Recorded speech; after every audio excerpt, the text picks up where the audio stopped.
Former President George Bush says, yes, he is the emotional one in the family, talking about how he broke down while giving a speech in honor of his son, Jeb, the governor of Florida.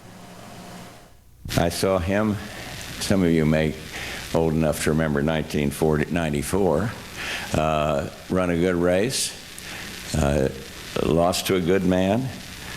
He took on a tough, popular opponent, Lawton Chiles, and as they came down the home stretch, he saw some unpleasant things happen, unfair stuff, and but he didn't whine about it, and he didn't complain.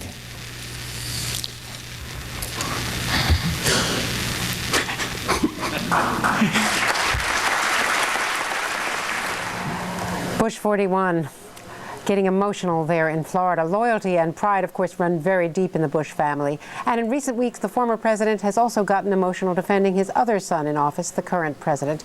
Back with me again, CNBC's chief Washington correspondent, John Harwood, and Newsweek's senior editor and columnist, Jonathan Alter. John Harwood, first to you. There's a lot going on there, not just pride in his son, Jeb, but the overlay, don't you think, of what's going on right now with George W.? There's no doubt about it, and but you know, George H.W. Bush wasn't kidding when he said he's the emotional one. I remember being with him, Andrea, near the end of the 1992 campaign when he was finished running the good race. He knew he was going to lose. He was getting emotional at that time, and the contrast with the family members. I remember one time being in close quarters with George W. Bush. Then he wasn't in a mood to get all emotional. He was kind of feisty and angry at the news media for what they'd done to his dad. So real contrast there. But you know, there are a lot of conflicting feelings. Jeb Bush is leaving office. He can see that his older son is in very, very difficult circumstances right now after the midterm elections and with this war in Iraq going not very well.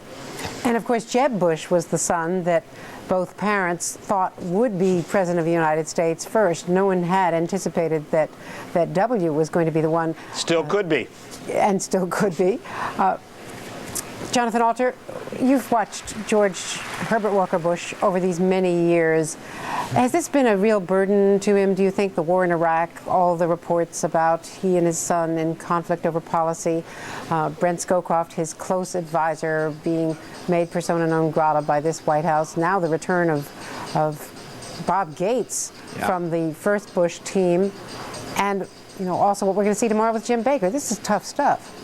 Yeah, I don't think there's any sense of vindication at all on the part of George H.W. Bush that his people and his more realist view of foreign policy is now in the ascendancy in the United States. You know, if he wasn't the father of the president, he might feel good about the fact that his decision, for instance, not to go on to Baghdad in 1991 has been vindicated by the fiasco in Iraq. But he takes no pleasure from this at all. And in fact, I think there's a lot of pain that's associated with seeing his son fail. Even Republicans, the strongest supporters of this President Bush, say that the presidency is failing now. That's a very hard thing to watch when you're a dad.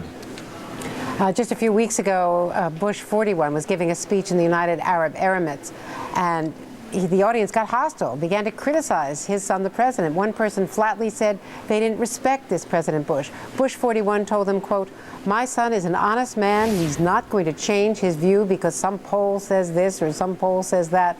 And his voice reportedly was quivering. That was not on camera. How difficult do you think it is, Jonathan Alter, for this President Bush to see these attacks on the son? It has to be really hard. You have to remember, Andrea, this is unprecedented in American history, except for, you know, the Adams family. You have to go back to the presidency of John Quincy Adams in order to see this generational drama that is unfolding here. John Quincy Adams' presidency was also a failure, and so it's got to be awfully hard for him to watch this happen, and you know that he's praying that his son pulls it together. And Andrea, you will not hear the former president say, as Jim Baker has said recently, I used to get asked a lot why I didn't go on to Baghdad. Nobody asks me that anymore. That little tone of sort of self-congratulation, for the reasons that Jonathan just said, you're not going to hear that from George H.W. Bush.